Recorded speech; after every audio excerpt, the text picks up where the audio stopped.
Bienvenue dans PAF avec Stéphane Monson, bonjour, doyen honoraire de la faculté de droit, on dit ça comme ça hein? On dit ça comme ça et c'est à vie. Et doyen honoraire, c'est à vie. Ouais. Ouais. Mais vous étiez un très jeune doyen, donc... Et honoraire, c'est pire. Et honoraire, c'est pire. Et toujours professeur de droit public, donc à l'université de Versailles-Saint-Quentin. On ne m'a toujours pas viré. Oui. Voilà, mais il n'y a aucune raison, je pense. Et on reste dans les juristes avec Florence Percadet, qui est toujours avocate au barreau de Versailles. Absolument. Bonjour Patrice. Jean-Luc Madec. Bonjour. Des Templiers. Alors, vous allez être heureux parce qu'en face de vous, il y a quelqu'un qui a essayé de renverser la table de la vie politique, je crois. Enfin, on va lui demander. C'est Thomas Courtois. Il essaye, mais on va l'aider. Oui, et je ne suis pas tout seul. Il faut être plusieurs. Oui, voilà. Vu l'objectif, il faut être plusieurs. Absolument. Vous êtes un des membres fondateurs, mais enfin, vous êtes depuis le début de Nous Citoyens. Vous en êtes le délégué pour l'Île-de-France-Ouest, oui. Parce qu'il y a des découpages un peu particuliers pour vous. Et vous nous expliquerez, voilà, on va parler de ce nouveau mouvement. Est-ce que c'est un parti? Est-ce que c'est autre chose? Quelles sont vos ambitions? Quels sont vos buts? Pourquoi ça a été créé? Est-ce que vous êtes content des résultats que vous avez acquis jusqu'ici? Vous allez nous en parler. À côté de vous, Sephora Namani, ça va bien? Patrice, oui, merci. Très bien, toujours à l'université aussi, mais vous étudiez. Oui, toujours. Il y en a qui enseignent, il y en a qui étudient, voilà.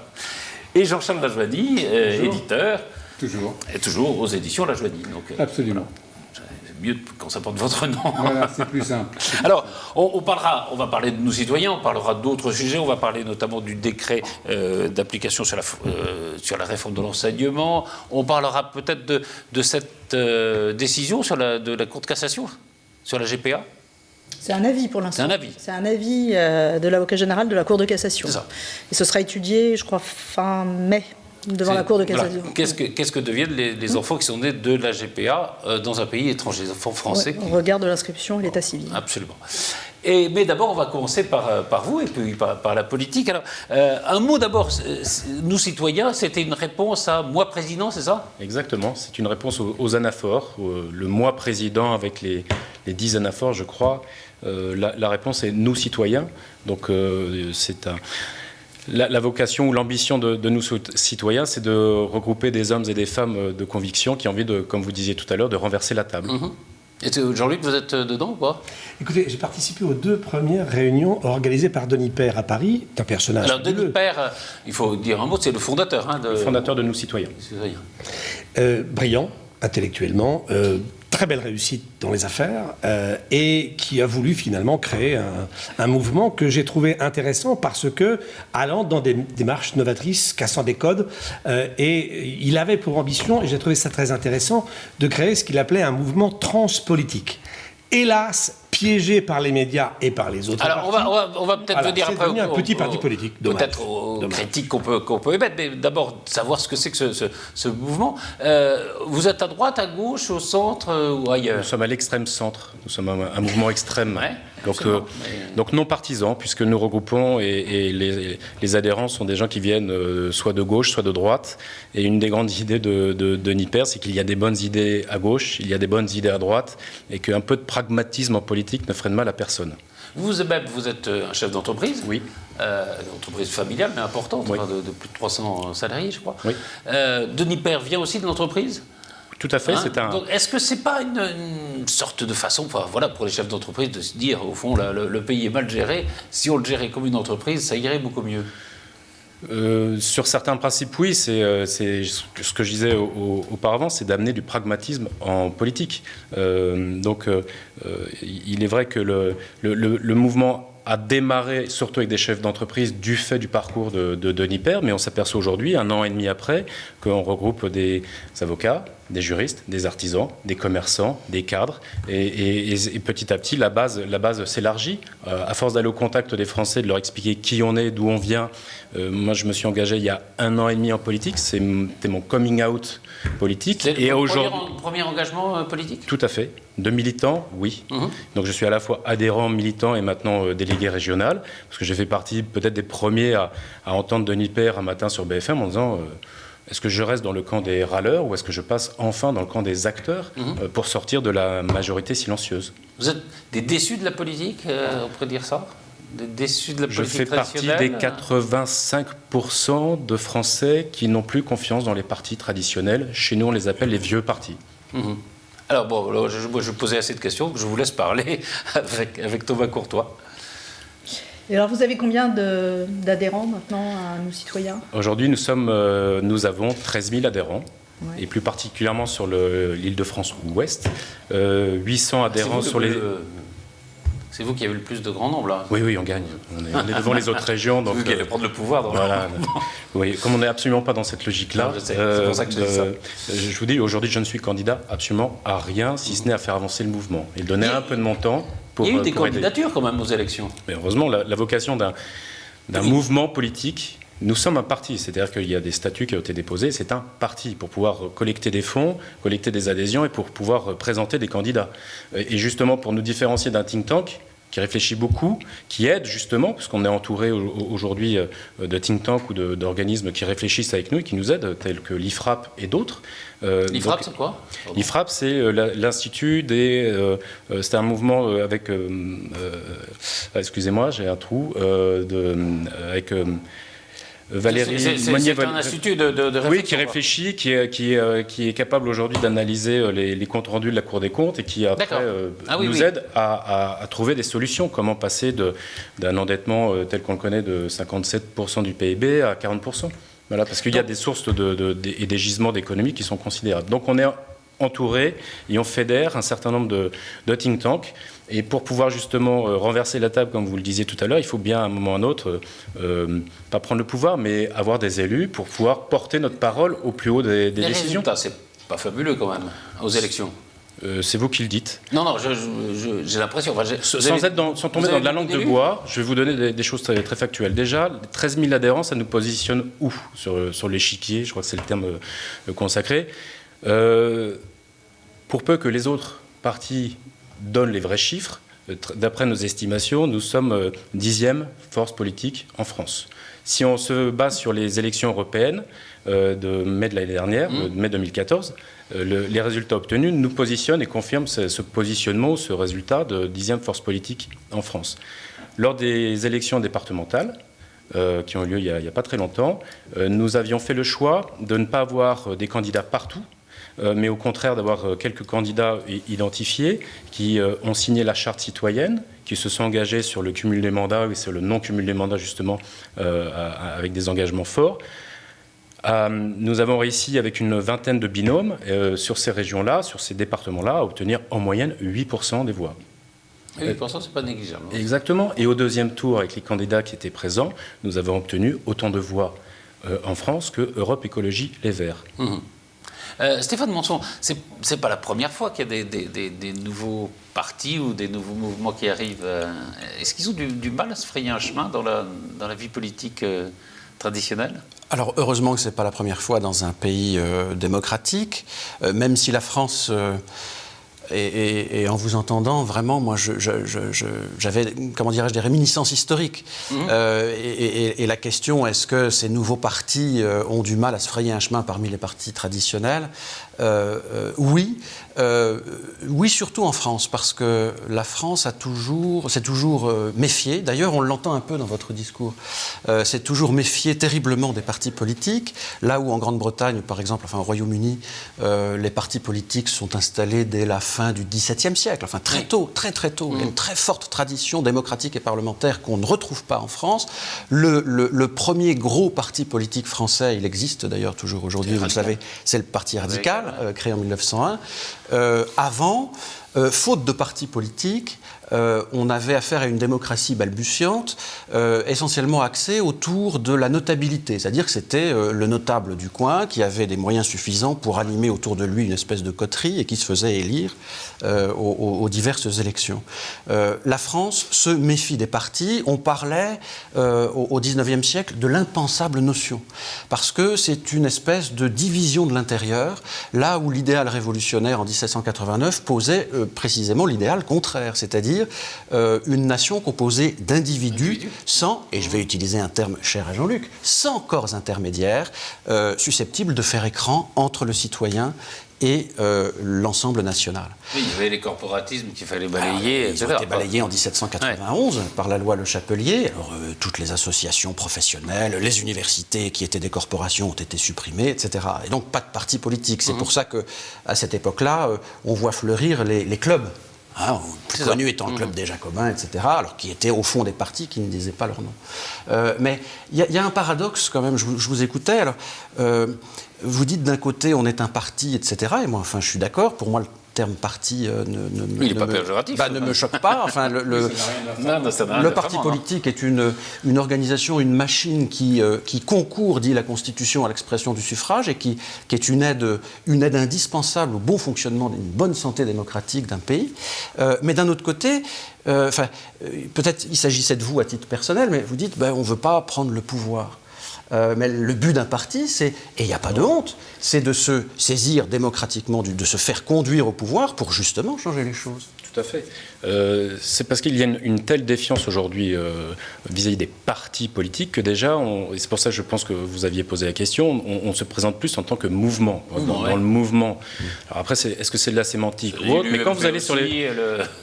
Moi qui ai fait mon coming out politique il n'y a pas très longtemps, quand vous allez sur les marchés, quand vous allez tracter quelque chose de nouveau, quand vous allez coller des affiches. Il y a un travail militant comme ça, vous le faites. Enfin, il faut, parce que c'est comme dans notre entreprise. Tout à fait.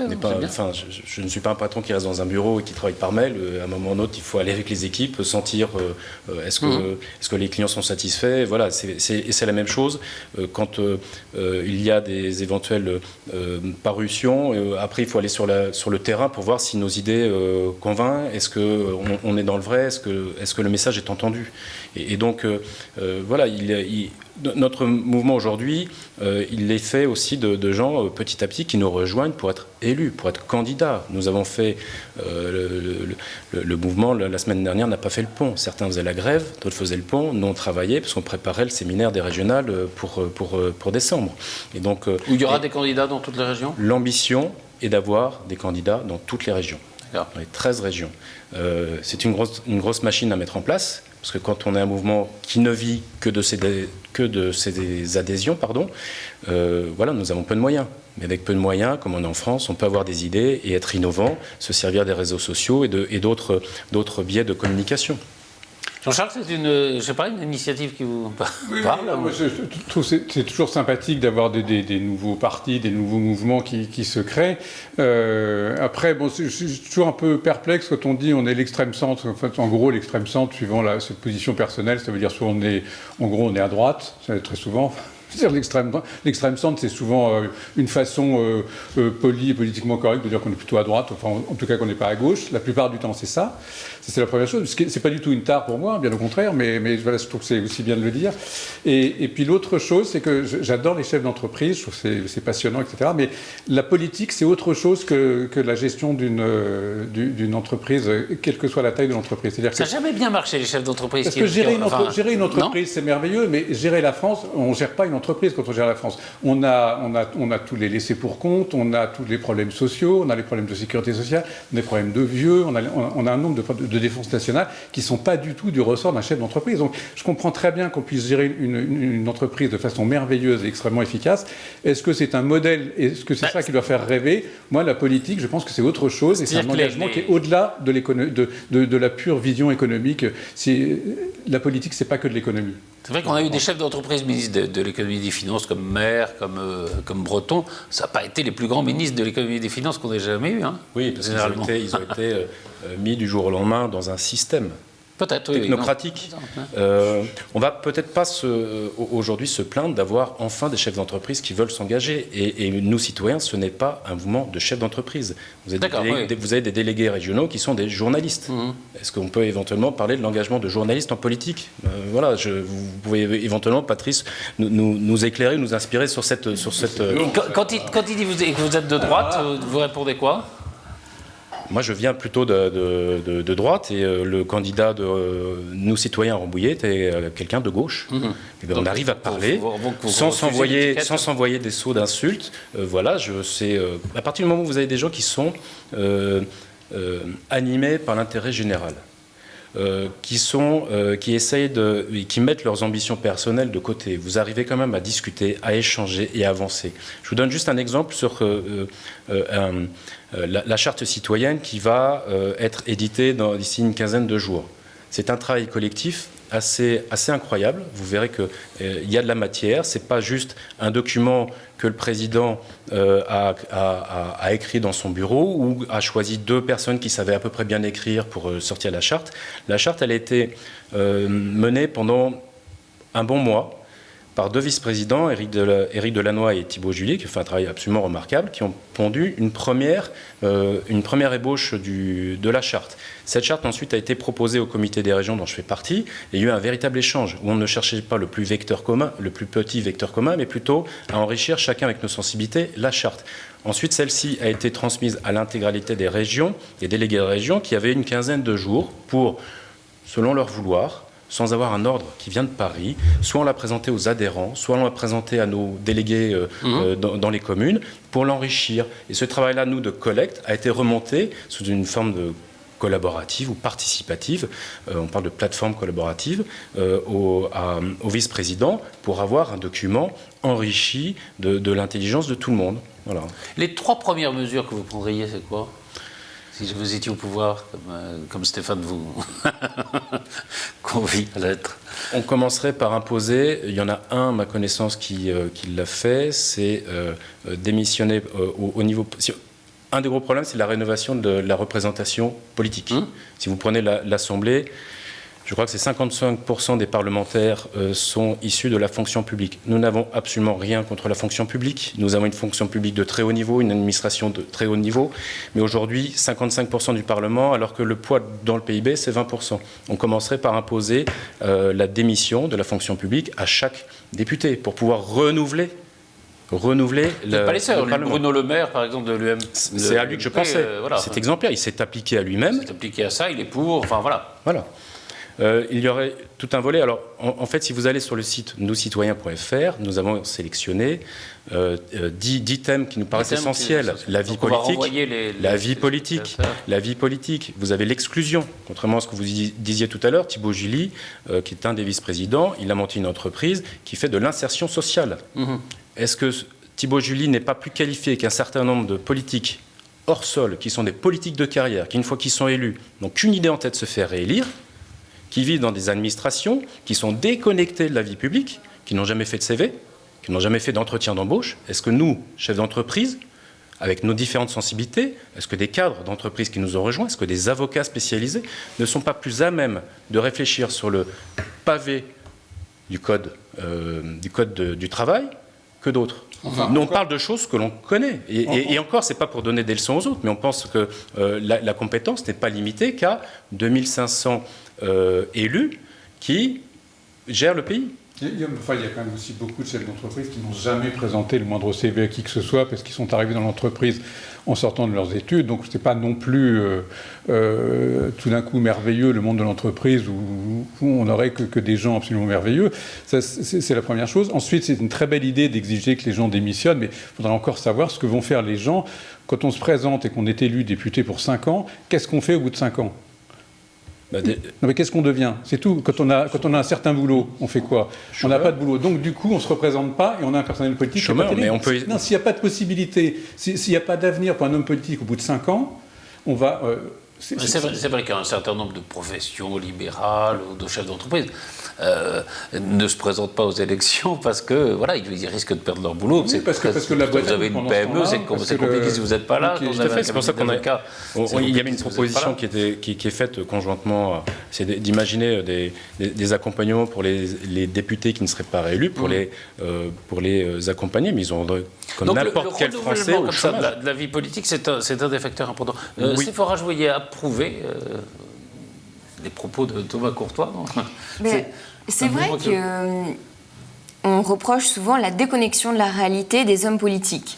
Dans le meilleur des cas, ce sont des gens qui ont fait d'autres études, de la politique, qui font l'ENA, mais très souvent, ce sont des gens qui rencontrent peu de difficultés d'ordre social, économique, qui naviguent dans une sphère plutôt haute de la société et qui se retrouvent forcément en décalage total avec la réalité, peut-être pas des 3/4 des Français, mais au moins un bon 2/3 des Français.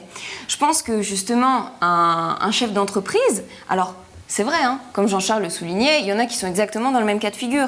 Mais un chef d'entreprise qui peut... Non, mais encore une fois, alors, je vous laisse finir, mais il nous dit on n'est pas un mouvement de chef d'entreprise, vous peut-être pas... Je ne sais pas que j'étais là pour justifier la possibilité, le droit des chefs d'entreprise. Non, c'est pas des chefs d'entreprise qui... Enfin voilà, donc je permets de dire ça pour que le propos soit clair, quoi. Oui, en tout cas, leur candidature, je la fous parce que je pense que ce sont des gens qui ont certainement un éclairage, une lecture des problèmes de la vie quotidienne qui est certainement plus acérée. Parce que lorsqu'on dirige, alors vous allez me dire pas le chef d'entreprise, mais si on prend l'exemple du chef d'entreprise, lorsqu'on dirige une entreprise, on est soumis à des contraintes économiques que l'on doit respecter, et puis on doit faire sur le plan humain aussi avec les contraintes du personnel. Il faut le gérer ça au quotidien. Donc je pense qu'on développe nécessairement une forme de sensibilité qui est tout autre que quelqu'un qui a fait juste des études en politique et qui souvent nourrit une ambition strictement personnelle. Là, on est assez dans l'air du temps, Florence. Oui, non, mais je pense aussi que par rapport à votre programme, puisque là vous avez réfléchi, en fait vous êtes parti d'une feuille blanche sur la totalité des 10 thématiques que vous avez sélectionnées, et ce qui pourrait être intéressant, parce que bon, vous êtes un parti qui a 2 ans d'âge, il va falloir quelques années avant de pouvoir grimper au sommet, mais je pense que les programmes que vous allez sortir, et j'espère qu'ils vont pouvoir être médiatisés, va peut-être aussi un peu aiguillonner et aller secouer les partis politiques traditionnels et les faire réfléchir et peut-être aller sur un débat et peut-être faire avancer des choses au niveau des partis un peu conservateurs, entre guillemets. Tout à fait. Alors, c'est vrai qu'il y a 2 choses. Déjà, il y a un parti qui a très récemment sorti une plateforme citoyenne. Donc nous, c'est une somme de petites victoires. Si on peut amener un certain nombre de sujets sur la table... La citoyenneté, on en parle beaucoup dans tous les partis. Oui, mais enfin là, il y a un parti, enfin l'UMP a lancé, je ne sais plus comment ça s'appelle, mais le citoyen. Valls ne parle que de citoyenneté. Ouais. Mais ce qui est important, je pense que toutes les initiatives sont bonnes à prendre. À partir du moment où si on a un sujet sur le code du travail qui est repris, si on a un sujet sur la réforme de la vie politique qui est repris, tant mieux. Je crois que nous, on n'a pas de priorité. Dire qu'ils voulaient supprimer l'ENA, par exemple. Donc, voilà. Mais ça, c'est... Oui, mais après, on est sur comment ils appellent ça, des marqueurs, politiques. Enfin, on est très loin de ça. Par rapport à ce que disait Sephora, un chef d'entreprise ou un cadre ou un artisan, un commerçant, quand il est confronté à l'URSSAF, aux ACIDIC, au personnel, j'ai des collaborateurs pour lesquels on reçoit des saisies arrêts sur salaire. Donc on est quand même confronté. Et vous pensez que les autres sont tellement éloignés que ça. Stéphane, justement, on est quand même un peu là, enfin, je ne sais pas si c'est vrai, pas vrai, peu importe, enfin, vous allez nous le dire peut-être, mais un peu dans la mode, quoi, l'air du temps de dire il y aurait des gens qui ne connaîtraient rien aux difficultés des Français parce qu'ils sont fonctionnaires, parce que aussi, et des autres qui seraient confrontés aux vraies réalités. C'est aussi simple que ça? C'est extrêmement compliqué, en tout cas. mais enfin, c'est vrai que c'est pas à la mode. Enfin, au contraire, je crois, d'un grand classicisme, ce type de discours qui s'exprime de manière mais qu'on très différente. Poujadiste à un moment et qu'on a. Oui, alors c'est quand même pas du poujadisme, hein. Mais il y a cette idée derrière aussi de confusion entre ce que c'est que la représentation et ce que c'est que la représentativité. C'est pas la même chose. On court après la représentativité aujourd'hui en disant il y a les fonctionnaires représentants dans le pays et ils devraient représenter pas plus ou au moins pareil au Parlement, par exemple.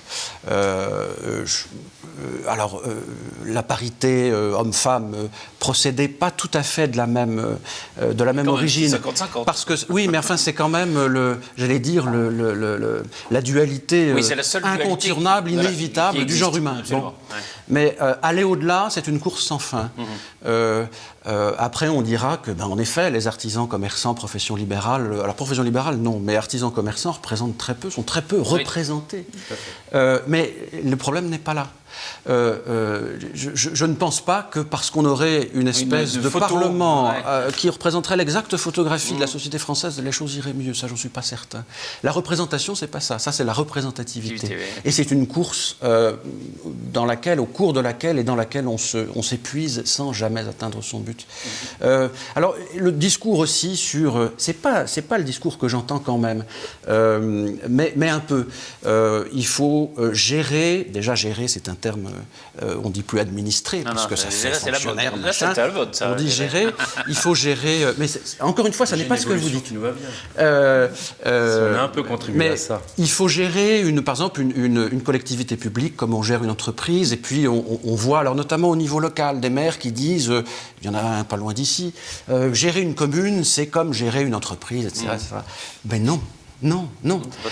Et heureusement. Ouais. Et heureusement qu'on ne gère pas une entreprise comme on gère une commune. Et heureusement qu'on ne gère pas une commune comme on gère une entreprise. Parce que la commune, en effet... Pour nos entreprises. Et heureusement pour nos communes. Parce que les objectifs sont évidemment pas les mêmes. Et au fond, au bout du bout, les objectifs se rejoignent évidemment. Que des entreprises soient en bonne santé économique. Oui, que les salariés soient heureux. Et qu'ils créent de la richesse. Mais c'est pas la même chose. Et puis enfin, il y a une dernière thématique. Vous aimez les fonctionnaires et j'en suis flatté. Moi, si vous voulez, moi, je me sens plus fonctionnaire. Enfin, la question m'importe peu. Je serais prêt à ce qu'on supprime, en tout cas pour les universitaires, le statut de la fonction publique, dès lors qu'on aurait l'équivalent de ce qui se passe. On les cite toujours en exemple sans trop les connaître. Aux États-Unis, mes collègues ont des contrats de droit privé, mais qui sont des contrats un peu solidifiés, si vous voulez, pour leur donner la sérénité sur le long terme. Oui, ils sont mieux payés qu'ici, non ? Un peu plus. mais la question n'est pas là. Mais bien sûr. Moins souvent la piscine. Ils en ont à l'université même, ce qui n'est pas notre cas. Mais je ne m'en plains pas. Mais si vous voulez, là, la fonction publique, c'est un coût, je suis d'accord. Mais c'est pas que ça. C'est aussi une richesse. Alors, on a des bons fonctionnaires, on en a des mauvais. Il y a des gens bien et pas bien partout. Il y a des feignants du côté de la fonction publique. Alors, on dit, mais il reste. Je suis pas si sûr que cela. Et quand on propose, je crois que ça fait partie, en tout cas, de ce que l'IFRAP suggère, de baisser le volume, le nombre des fonctionnaires. Alors, en général, tout le monde est d'accord, et j'approuve plutôt, mais alors après, il faut dire où. C'est vrai qu'il y a des choses, par exemple, dans l'actualité, la présidente de l'INA, par exemple, qui est classée au ministère de la Culture, ça peut choquer. Il faut dire, est-ce qu'il y a trop de médecins ou d'infirmières, hospitaliers et hospitalières ? Est-ce qu'il y a trop de profs dans les collèges et les lycées ? Alors certains disent oui, mais moi je n'ai pas envie que mes enfants soient dans des classes à 45. J'ai envie, quand je vais aux urgences, de ne pas attendre 3 heures. Je crois que les mêmes qui réclament une baisse des effectifs veulent plus de médecins, plus de flics, plus d'enseignants. Vous savez, c'est le syndrome NIMBY, not in my backyard. On veut des routes, des aéroports, mais pas dans le fond de son jardin. Alors, on va passer après aux autres sujets, mais Jean-Luc, je vous ai interrompu tout à l'heure, pardon, parce que vous vouliez dire que vous avez commencé à être avec... On reste là dans des discours très très convenus. Ce qui m'avait intéressé dans le mouvement Nos Citoyens... Merci pour nous. On est là pour tous dire, non, c'est vous parlez de Stéphane, vous parlez de... Dans ce que j'entends, ce que vous nous dites, il n'y a rien qui change. Or, Denis Père... et le mouvement Nos Citoyens, d'ailleurs le titre du mouvement dit tout, c'est qu'il avait compris que la nécessité d'un homme capable de faire bouger les choses, c'était de remettre de l'ordre dans la nature même de la politique. Ça veut dire quoi ? Le politique est d'abord au service du citoyen. Point numéro 1. Donc le politique n'est pas le chef. Et ce qui est terrible, c'est qu'aujourd'hui, les combats que nous voyons dans les partis politiques, c'est pour devenir chef. Stop ! Ça ne nous intéresse pas, nous, de savoir qui va être le chef. Ce qui nous intéresse, c'est que les hommes politiques qui sont à notre service entendent ce que nous leur disons. Et, bien entendu, les discours, les propositions, l'évolution de la société, ça va venir du haut vers l'homme politique. Or là, on entend, et c'est ce que je viens d'entendre à l'instant, qu'on va aller chercher vers le bas, c'est le grand principe de Raffarin, la France d'en bas. Flûte. Renversons la pyramide en plus de la table.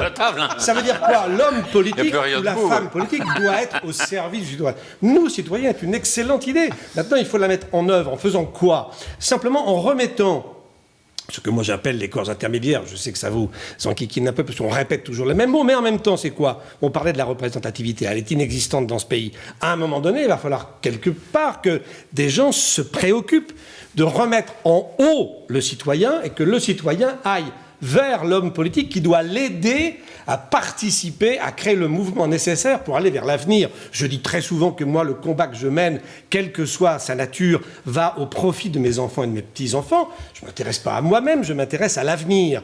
Et là, j'avais cru trouver dans Denis Père quelqu'un avec son mouvement qui était dans ce mouvement d'avenir. Je l'ai perdu à un moment donné, mon cher Thomas. Pardon, j'espère que ça va être rectifié, mais... au-delà de renverser la table, qui est une image peut-être un peu brutale, mais je pense qu'il faut que la pyramide s'inverse. Il faut que les citoyens soient à la force de persuasion vers les hommes politiques qui, eux, sont là pour l'action citoyenne, sont là pour éclairer l'avenir. De décrire, c'était plutôt ça. Enfin, c'est exactement ça. C'est-à-dire que nous, on souhaite passer d'un système jacobin à un système inversé, c'est-à-dire que ça doit partir des citoyens. La charte citoyenne, elle a été construite comme ça, et c'est-à-dire... Le nom de parti est un problème. Comme nous, moi je suis syndicaliste, et quand je dis à mon entourage que je suis syndicaliste, on me regarde, on a peur de moi. Or, le mot syndicat ou syndicaliste est aujourd'hui aussi banni que l'est le parti. Mais on n'a pas le choix. Juridiquement, on n'a pas le choix. On parle de mouvement, nous parlons d'organisation professionnelle. Non, mais là, attendez, vous attachez à des mots. Ça va bien la cosmétique, à un moment donné, il faut se démaquiller, et puis il faut refaire un autre masque. Il n'a pas le choix de s'appeler autrement qu'un parti, parce que juridiquement, ça rentre là-dedans. Quelle horreur! Et je vous propose, juridiquement, m'effraie. Plutôt que de parler...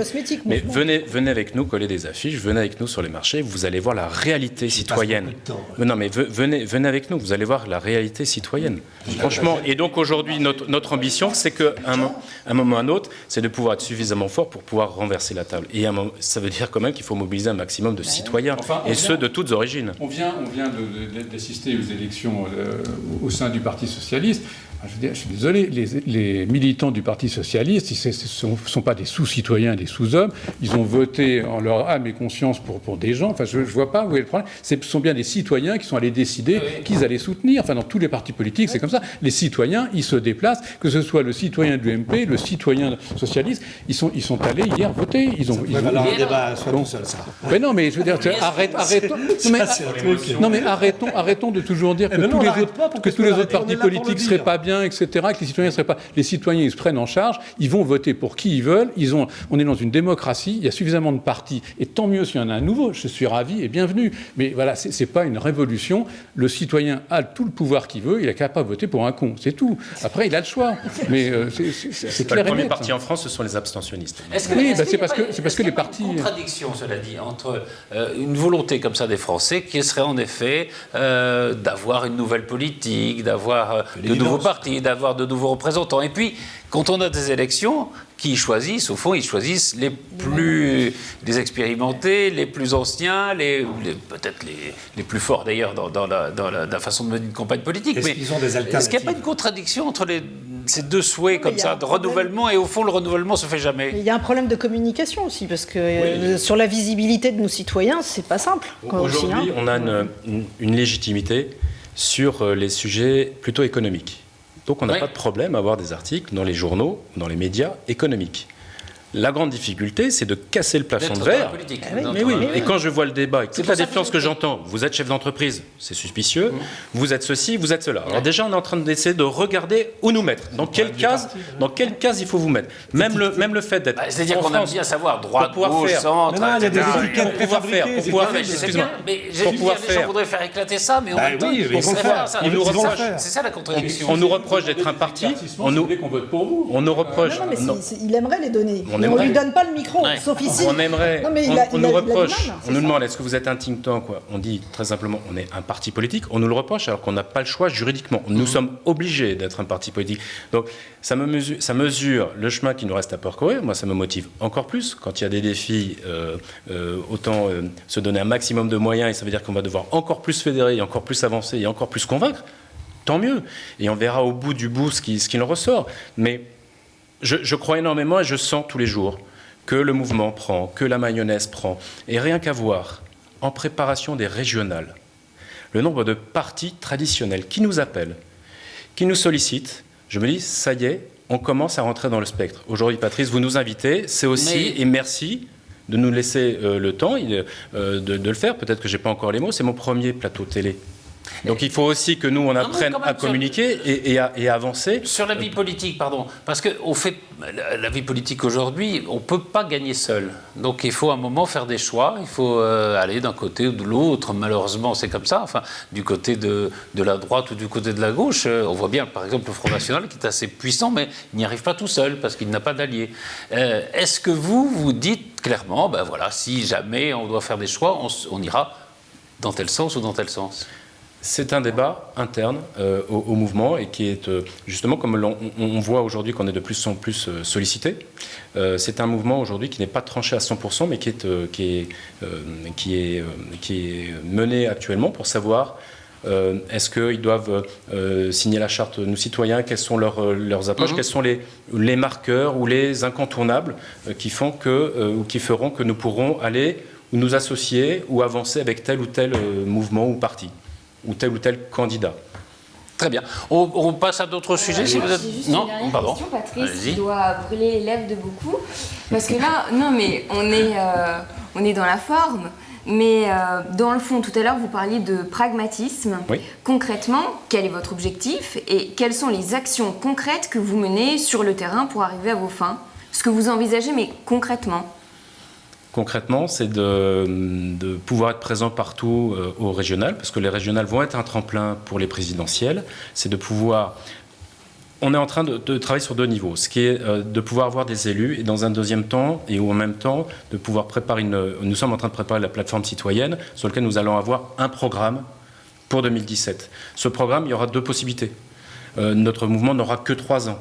Est-ce que nous aurons un candidat ? Ce n'est pas sûr. Est-ce que nos idées seront reprises ? Est-ce qu'il y aura un candidat qui ressortira, qui dira « j'adopte le programme de Nous Citoyens et je m'engage ». Nous prendrons des garanties pour ne pas être les dindons de la farce comme en 2007 où Nicolas Hulot a fait signer à tout le monde et puis le lendemain. Donc ça voudra dire aussi qu'il faudra qu'on ait des représentants de Nous Citoyens qui puissent aller agir. Donc faire partie des gens qui pourront agir, donc c'est soit dans un gouvernement ou soit dans un mouvement. Si nous n'arrivons pas à ça, nous aurons des candidats. Nous sommes en train de nous organiser pour avoir des candidats en 2017. Il faut pouvoir peser. Est-ce qu'on souhaite Un candidat. un candidat? Qu'est-ce que j'ai... Oui, mais après, il y a les législatives. Un candidat. C'est ça qui Jean-Marie Cavada, non ? Non, Jean-Marie Cavada, quand il a rejoint le mouvement à la demande de Denis Père, nous avait Pourquoi vous expliqué avez qu'il pris Jean-Marie Cavada? Je connais Moi, je l'ai bien pris. Jean-Marie Cavada. Enfin, il a été bayrouiste, après il est passé à l'UDI. C'est pas le type même du renouveau politique, enfin... C'est un choix que Denis Père a fait à l'époque. Il sentait aussi qu'il ne fallait pas que nous, citoyens, deviennent moi, Denis Père. Donc c'est d'appeler des gens autour de lui pour l'aider à structurer le mouvement et l'organiser. Donc Jean-Marie Cavada, quand il est arrivé, il y avait un double objectif derrière, nous aider à structurer le mouvement.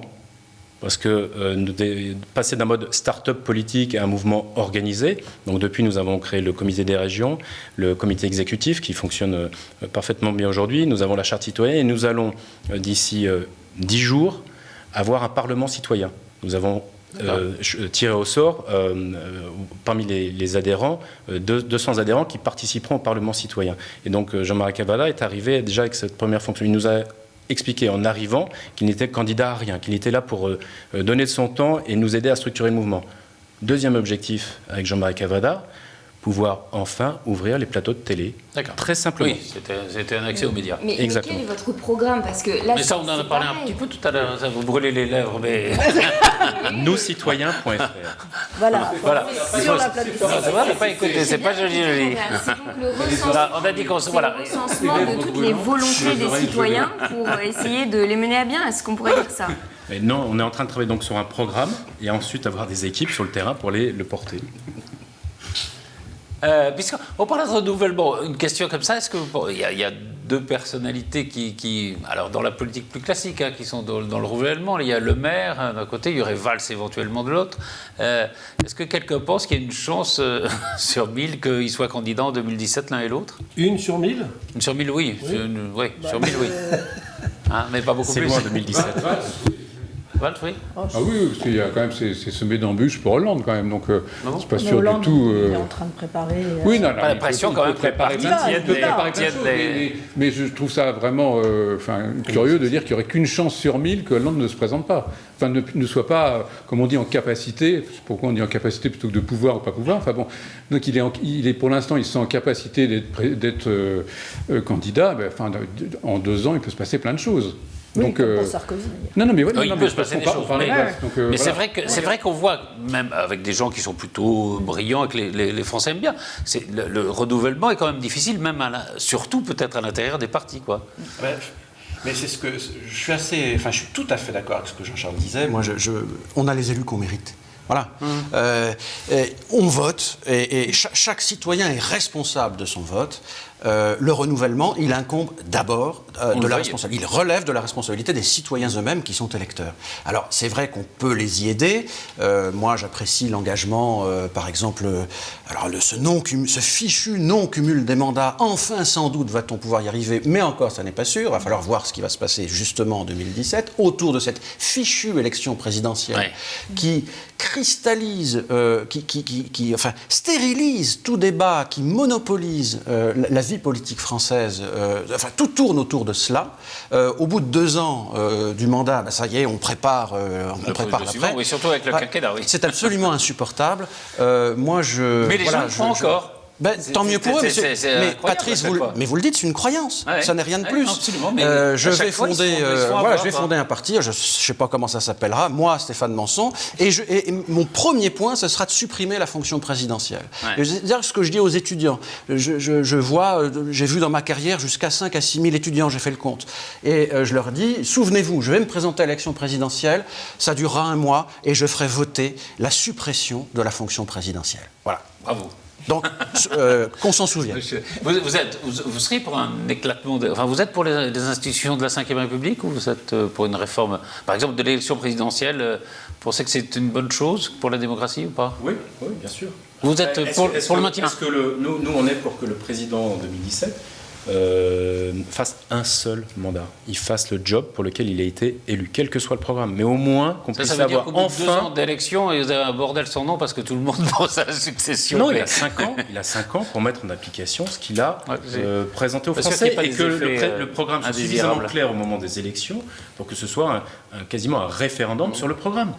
Si vous voyez comment se terminent les 2e mandats généralement quand on sait que le président ne se représentera plus, c'est pas toujours formidable. Vous voyez bien, vous parliez du cumul des mandats, il faut bien qu'on quand même changer la représentation au niveau de l'Assemblée. Ça veut dire qu'il faut faire voter ça par des cumulards.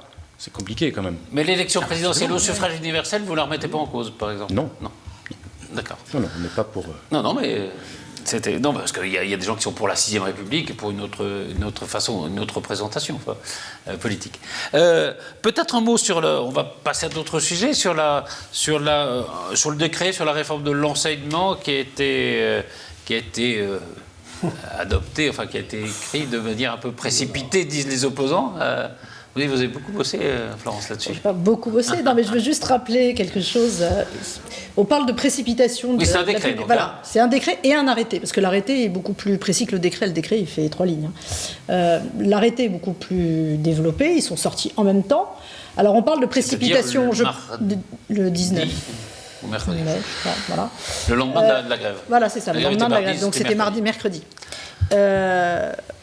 C'est vrai que ça se percute avec les mouvements et qu'ils auraient peut-être pu le faire à un autre timing, mais pour autant, il faut quand même rappeler que ce décret, cet arrêté, porte sur une loi du 8 juillet 2013. Donc, on est bien dans le timing typiquement français, c'est-à-dire qu'on met 2 ans pour sortir des décrets ou des arrêtés, voire même des fois on les sort jamais. Donc, dire précipitation, alors que c'est plus un problème, je pense, de timing et voilà, ça se percute avec les manifestations, mais c'est pas, voilà, ils ont mis 2 ans pour sortir. C'est pas une précipitation par rapport à la loi. Voilà, par rapport à la loi probablement 2013, par rapport à la protestation. Exactement. Bon, alors après, il y a le contenu, on est d'accord sur le contenu du décret de l'arrêté. J'entendais ce matin un humoriste qui disait quelque chose de bien, il disait, en matière d'éducation nationale, c'est comme le Beaujolais, ça revient tous les ans, c'est pas bon et ça saoule tout le monde. Et c'est vrai que c'est un peu ça, quoi. C'est un goût de framboise ou de fraise. C'est ça, c'est goût de banane, c'est pas bien, quoi. Moi, je trouve qu'il y a deux choses dans ce qui vient de se passer. La première, c'est que dans les débats, on a confondu réforme de l'éducation et réforme des programmes. Première chose. La réforme du collège et la réforme des programmes. Absolument. Ouais. La deuxième chose, c'est que vous voyez bien que c'est un marqueur politique. Aujourd'hui, Hollande est en train de rentrer en campagne. Très clairement, et son voyage aux Caraïbes est significatif dans ce domaine. Et là, qu'est-ce qu'il dit, Hollande? Il dit « Je vous ai promis des réformes, je fais des réformes, contre vents et marées ». C'est un marqueur politique très très fort qu'il est en train de faire. Est-ce que c'est un marqueur si fort que ça? Bien Parce qu'il y a des opposants de l'opinion gauche, publique voit quoi, dit droite, quoi. il y a des opposants de gauche. Il y a la mousse médiatique, il y a les débats, il y en avait un brillant hier entre Le Maire et Vallaud-Belkacem. Honnêtement, la seule chose qui importe pour François Hollande, c'est le marqueur politique qui consiste à dire « j'ai promis des réformes, je réforme ». Voilà. Et ça va s'accélérer probablement dans les mois qui viennent jusqu'à 2017. Et vous allez voir que... Vous dire que c'est un changement d'image. La seule chose qui lui importe, c'est de dire le changement, je l'ai promis, je vais le faire, contre vents et marées. Et effectivement... Florence a raison. C'est vrai que la loi, elle date déjà d'un moment, et que là, on est en train de faire de la mousse sur un débat en confondant en plus un certain nombre de choses qui ne devraient pas être confondues par les médias, qui, je trouve, là, d'ailleurs, manquent un peu de compétences dans ces domaines. Et pour moi, la seule chose qui compte, c'est le marqueur politique d'un président qui a promis des réformes et qui les fait. Contre vents et marées. C'est de la mousse, hein. Mais en même temps, il est en campagne. Mais c'était pas son image.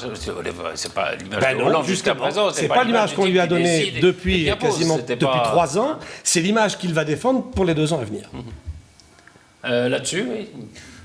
Oui, enfin, après, peu importe que la loi date de 2013 ou pas, ce qui est sûrement choquant, enfin, au-delà du fond de la réforme des programmes, Oui, parce que on ne parle pas du fond, là, on parle de... Voilà, c'est ça qui est plus intéressant. Et sinon, c'est vrai que c'est assez curieux, ce gouvernement, qui a cette habitude, quand même, ils perdent une élection avant même de l'avoir perdue, ils disent, de toute façon, quelle que soit l'ampleur de notre défaite, on ne changera rien. Bon, là, les gens descendent dans la rue, les profs, les enseignants, enfin, les syndicalistes, les élèves, les parents d'élèves, de toute façon, c'est pas grave, on ne change rien. Donc, effectivement, c'est une question de méthode qui, moi, je trouve un peu curieuse, et voilà. Après, ça, c'est sur la forme. C'est vrai? Oui, c'est vrai, je trouve ça étrange. Eux qui, en plus, ont toujours tendance à prôner l'écoute du peuple. Et c'est vrai, je trouve que pour un gouvernement de gauche, c'est d'autant plus critiquable. Le peuple, on ne sait pas très bien. En même temps, c'est plus compliqué que ça. Là, il n'y avait rien à écouter. La loi, elle avait été votée il y a 2 ans, le décret, il sort. Elle a été votée il y a 2 ans, mais les gens, il n'y a pas eu de communication autour, donc les gens n'en avaient pas. Ça n'a pas été rappelé, parce que même Vallaud-Belkacem, quand elle parle de cette problématique, de cette réforme des collèges, elle ne rappelle pas, personne n'a rappelé que la loi était de 2013. Parce qu'elle ne sait pas. C'est pas de moi qui étiez assez opposé, me semble-t-il, au fond de la réforme. Mais c'est vrai qu'il y a une confusion avec les programmes. Et là, il y a de la discussion avec les profs. Mais en plus, ils s'en foutent. Enfin bon, non, c'est le collège. C'est pas l'université. L'université est réformée tous les 2 ans, donc enfin bon, j'y comprends encore moins d'ailleurs de choses. Non, mais moi, mon sentiment, c'est que tout cela marque le caractère, enfin plus qu'important, capital du service public de l'éducation, puisqu'à chaque fois, chaque gouvernement tente à vouloir y laisser sa marque. Ça suscite très souvent des vagues. Regardez, en effet, sur la question des langues dites mortes, c'est très français, ça. Imaginez la transposition de ce débat aux États-Unis, par exemple. Oui. Bon, ça leur paraît très surréaliste. D'ailleurs, j'ai un ami, je lui racontais, il dit c'est so French, quoi. C'est tellement français comme débat. Comme langue morte. Notamment. Mais donc, non, mais ça, en effet, ça marque vraiment le. Alors, c'est plus que l'éducation, parce que alors, pardon d'utiliser cette expression, mais c'est au cœur du pacte républicain. Enfin, c'est fondateur, quoi, l'éducation au sens large. Donc là, on touche à quelque chose de très, très délicat. Et on a l'impression justement que les Français sont très attachés à ça. Ils ont raison. Très attachés. Et à chaque fois qu'on essaye d'y toucher, on dit c'est délicat. Non, mais il y a c'est délicat, il y a des syndicats. Il y a la réforme du mammouth, comme disait Allègre, et puis là c'est un peu différent. Là c'est plutôt l'attachement, en effet, je pense, des Français à leur système éducatif, quoi, qui peut être mis en cause par la réforme, ça c'est autre chose. Peut-être un mot, toujours vous, Florence, sur les enfants nés d'une GPA à l'étranger. là aussi, le gouvernement avait dit qu'il n'y aura pas de lien entre le mariage pour tous et la procréation, soit la procréation assistée, soit la GPA. En fait, c'est compliqué, le statut des enfants, surtout quand on va faire une GPA à l'étranger, ils reviennent en France, qu'est-ce qu'ils deviennent ? Il y a un vrai problème d'intérêt de l'enfant, et je pense que la France a déjà été condamnée à 2 reprises par la Cour européenne des droits de l'homme en juin 2014, et si l'avocat général à la Cour de cassation a pris une position avant le 19 mai pour dire il faudrait qu'on avance favorablement pour que ces enfants-là puissent être inscrits à l'état civil, puisque c'est ça le sujet, le GPA à l'étranger, le retour en France. Donc, et il y a des contentieux. Pour l'instant, alors ils ne sont pas français. Ils ne sont pas français. Ils sont pas français. Il y a une interdiction de les inscrire à l'état civil. Donc il y a eu plusieurs. Ou américains ou... C'est ça, voilà. Mais ils veulent avoir la nationalité française parce que les parents sont français. Ils ont des parents français, Pardon ? Ils ont des parents français. Absolument, issus de parents français. Et donc, il y a eu plusieurs contentieux à Nantes, à Rennes, avec des appels, avec des décisions divergentes, avec des décisions en disant oui, vous pouvez les inscrire à l'état civil, et puis des décisions où non, vous ne pouvez pas les inscrire à l'état civil. Et là, Jean-Claude Marin, l'avocat général à la Cour de cassation, a dit il faut qu'on avance, mais il a mis une condition en disant ils peuvent être inscrits à l'état civil sous condition qu'ils aient fait une expertise sur la paternité, pour prouver que le père est bien le père. Voilà. Donc, on avancerait là-dessus. Bon, maintenant, c'est juste son avis. Je crois que l'affaire est étudiée à la fin, vers le 29 mai, dans la Cour de cassation. Et ensuite, on aura la décision, soit juillet ou septembre, sur ce sujet-là, qui va être majeur. Mais la Cour de cassation dit on ne peut pas ignorer les condamnations, en tout cas de la France, par la Cour européenne des droits de l'homme. Condamné 2 fois. Et alors, ça pose un autre problème. Enfin, est-ce qu'il n'y a pas une hypocrisie à dire on est pour le mariage pour tous, mais ça ne va pas entraîner de conséquences sur la filiation ? C'est exactement ce que j'allais dire, sans rouvrir le débat. Sans rouvrir le débat, non, c'est pas le... Est-ce qu'on est pour ou est-ce qu'on est contre ? Mais au moment du Pacs, beaucoup d'opposants au Pacs avaient comme argument en disant vous nous vendez le Pacs, et on sait très bien que dans 5 ans ou 10 ans, il y aura le mariage. Et là, tous les gens qui défendaient le Pacs disaient mais jamais de la vie, mais vous rigolez, non, le Pacs, on s'arrête là, etc. 10 ans après le Pacs, il y a le mariage. Les opposants au mariage prennent le même argument en disant ok, on s'est fait avoir pour le Pacs, on se fait le mariage pour tous, on veut bien, mais il va y avoir la GPA. Mais bien sûr que non, la GPA, mais jamais, vous inquiétez pas. Et là, on n'attend même pas 10 ans, mais ça fait 1 an et demi, et clac, la GPA... c'est pas la légalisation de la GPA, mais on sait bien qu'on est dans les tuyaux, je veux dire, c'est une question de temps. Non, je ne sais pas si c'est dans les tuyaux, je demande si on peut avoir l'un sans l'autre. Les contentieux-là sont des couples hétéros, ce pas des couples homosexuels. Oui, non, mais moi, j'ai un couple d'amis homo qui ont 2 enfants par GPA aux États-Unis, ils attendent qu'une chose, et je leur souhaite tout le bonheur possible, c'est que leurs enfants qui sont américains puissent être français. Donc voilà. Non, mais ça n'a rien à voir entre eux. Parce que là, c'est interdit. Là, actuellement, la GPA est interdite en France. Oui. Mais pourquoi est-ce qu'on interdirait l'inscription à l'état civil d'enfants qui ont été conçus de manière tout à fait légale à l'étranger ? Parce que c'est une voie ouverte à la GPA, quand même. Non, pas forcément. Mais pourquoi interdire la GPA si on reconnaît aux enfants nés par GPA ailleurs le droit d'être français ? La logique veut qu'on dise faites la GPA en France. Je sais pas. Stéphane, à votre avis, c'est lié ou pas lié ? On peut très bien avoir une... Non, enfin, c'est assez surréaliste, comme débat. Ouais. Enfin, je sais pas. Alors, on en fait quoi ? On les met à la poubelle ? Ah non, ça... on met sur l'intérêt de l'enfant. Je suis d'accord. Non, mais je dis, est-ce qu'on peut avoir le mariage pour tous sans avoir... sans légiférer sur la législation, sans changer le droit de la filiation ? Voilà. Oui, moi je comprends ça. Oui, il y a quand même les choses sont différentes. Sont un peu nuancées, quoi.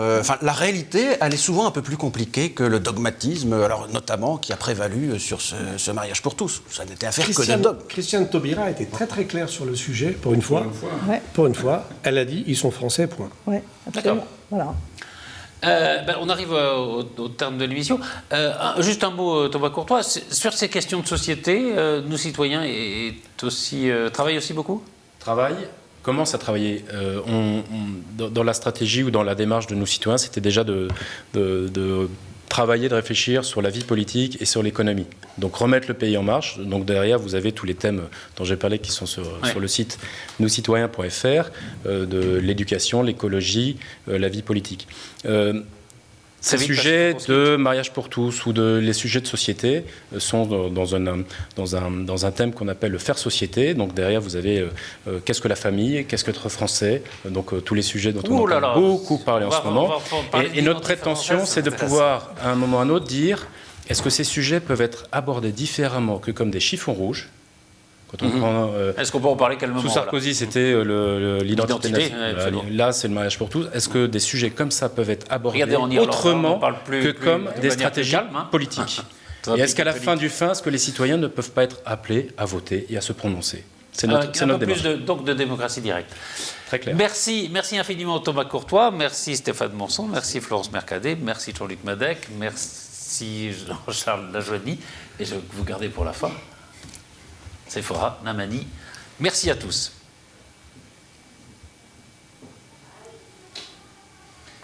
Non, c'était pas fini ?